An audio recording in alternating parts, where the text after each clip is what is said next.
Opa, tô gravando.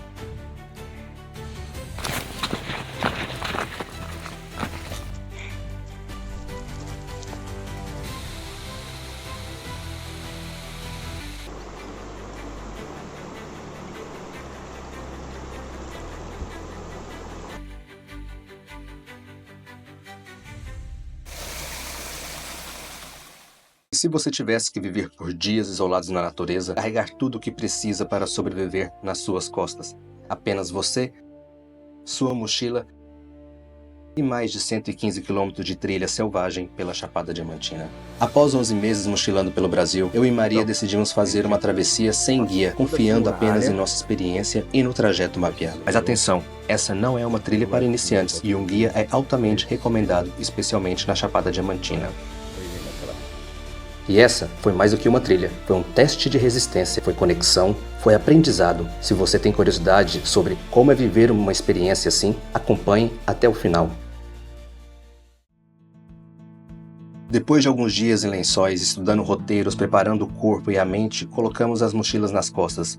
Com todo o equipamento para autossuficiência e comida para 3 dias no mínimo, nosso objetivo, o mítico Vale do Pati, mas com algumas paradas estratégicas pelo caminho, no nosso tempo, sem pressa. Seguimos em direção a Águas Claras, um lugar que não estava no plano original. A água ali era surreal, cristalina, bem diferente das águas da região. Sem planos rígidos, resolvemos ficar. Foram 2 noites ali, sobre um céu estrelado, com os sons do rio correndo entre as pedras. Sem pressa, sem distrações, só a trilha, o tempo e a liberdade de estar onde queríamos estar. Dia seguinte, levantamos acampamento e seguimos para o Vale do Capão. O trajeto não era longo, mas resolvemos fazer uma pausa para comer o lanche. Sentamos próximo ao rio, quando de repente, Maria leva um susto com algo se movendo perto das suas pernas. Uma cobra seguia seu caminho tranquilamente, bem debaixo das suas pernas. Acredito que essa cobra seja uma cobra-cipó. Não tenho certeza, mas é comum na região. Depois do susto, seguimos para o Vale do Capão. Depois de 29 quilômetros, chegamos ao Vale do Capão. Passamos 3 dias por lá explorando a vila. A gente tem um caminho pela frente do Vale do Pati. A partir daqui é o caminho do Vale do Pati. Com o corpo mais descansado e a mente ajustada ao ritmo da caminhada, seguimos para a próxima etapa, a travessia rumo ao Vale do Pati. Essa é para muitas a parte que define a Chapada Diamantina, um lugar tão remoto, preservado que parece ter parado no tempo.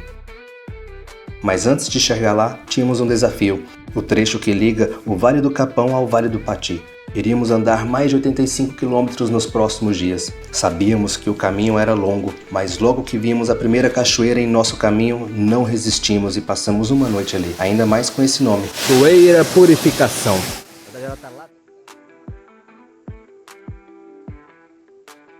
Podíamos voltar e pegar uma trilha tradicional, ou cortar o caminho por um atalho. O GPS dizia que dava certo, mas já no começo do atalho estava tomado por samambaias. Cada metro avançado era uma luta. Parecia que o caminho mais curto nem sempre era o mais rápido.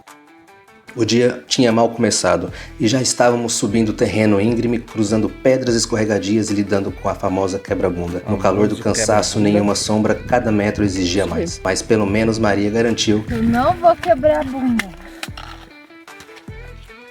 Então, depois de horas, a primeira grande recompensa da trilha, o Vale do Pati, se revelou à nossa frente com um mar de verde infinito, cercado por paredões gigantes. Ficamos ali em silêncio, apenas observando aquela imensidão. A descida, um novo desafio. O dia estava acabando e sabíamos que precisávamos encontrar um lugar seguro para passar a noite. Encontramos um pequeno rio e passamos a noite por ali.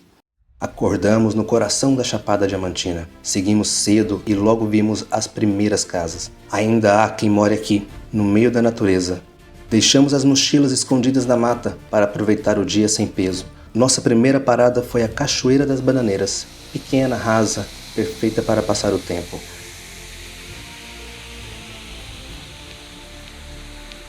Depois, seguimos para a Cachoeira dos Funis, desta vez mais alta, com um poço fundo perfeito para nadar. Ah, o ar daquele lugar estava vibrando com o som da cachoeira. Com energias renovadas, seguimos viagem. O destino agora, o Morro do Castelo, uma das trilhas mais marcantes do Vale do Pati. Antes de chegar ao topo, atravessamos uma gruta curta, mas que exigia atenção. Escuridão total, lanterna era essencial. E o dia vai virando noite.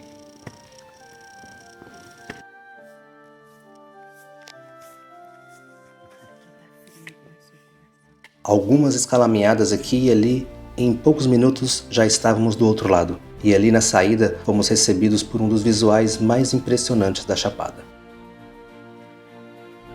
Do alto do Morro do Castelo, dava para ver praticamente todo o caminho que já tínhamos feito.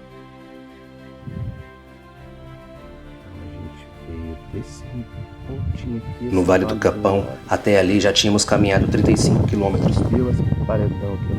Ver tudo de cima dava uma noção real da jornada. Ficamos um tempo ali, sem pressa, só observando a paisagem e o percurso que nos trouxe até ali. Subimos de novo.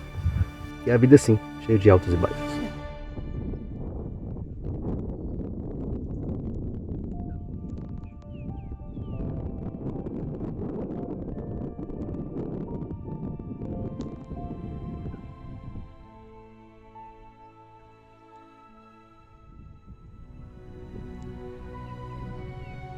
Depois de dias intensos de trilha, nesse dia resolvemos lavar algumas roupas e aproveitar o sol para secá-las e simplesmente descansar.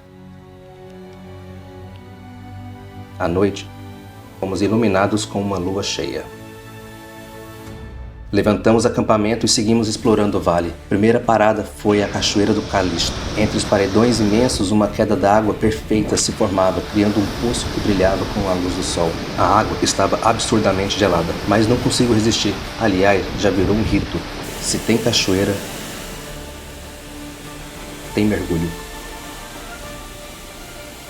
Seguimos nossa trilha, ainda sem saber exatamente onde passaríamos a noite. No caminho fomos surpreendidos mais uma vez por um som estridente, quase metálico, e desta vez conseguimos ver de onde vinha. Era uma araponga do Nordeste, um pássaro que não canta, ele grita. Depois de mais algumas horas de caminhada, encontramos um lugar perfeito para acampar. Uma pequena gruta próximo ao Poço da Água. Era tudo o que precisávamos. Água para nos refrescar, sombra para descanso e o som da natureza ao nosso redor. Ali, ficamos por 3 noites aproveitando o lugar. Não queríamos sair do Poço da Árvore, mas era a hora de seguir. O Cachoeirão, um magnífico paredão de 300 metros, tinha poucas quedas d'água naquela época do ano. As que restavam eram tão leves que o vento espalhava no ar. No ritmo dela, essas águas seguiam, formando um lago incrível. Essa era a nossa última noite no Vale do Pati. No dia seguinte, um trecho cansativo, subida e descida de serras até finalmente chegar em Andaraí. E ali, a nossa jornada chegava ao fim. Nos despedimos do Vale do Pati com aquele sentimento de que podemos ir a qualquer lugar. A vontade de continuar era grande, mas a gratidão por tudo que vivemos era ainda maior. Foram 15 dias desde Lençóis, com mais de 115 quilômetros de caminhada, uma imersão profunda na natureza, com experiências incríveis que nos enriquecem, nos transformam como pessoa. Muito obrigado pelo seu carinho, Mãe Terra. Se você quer ver todos os detalhes dessa jornada, eu registrei todo esse trajeto no Wikiloc. Lá você pode ver o percurso completo com a altimetria, pontos marcantes e curiosidades do caminho. O link está na descrição. Não deixe de deixar o seu like e seguir o canal. Até a próxima jornada.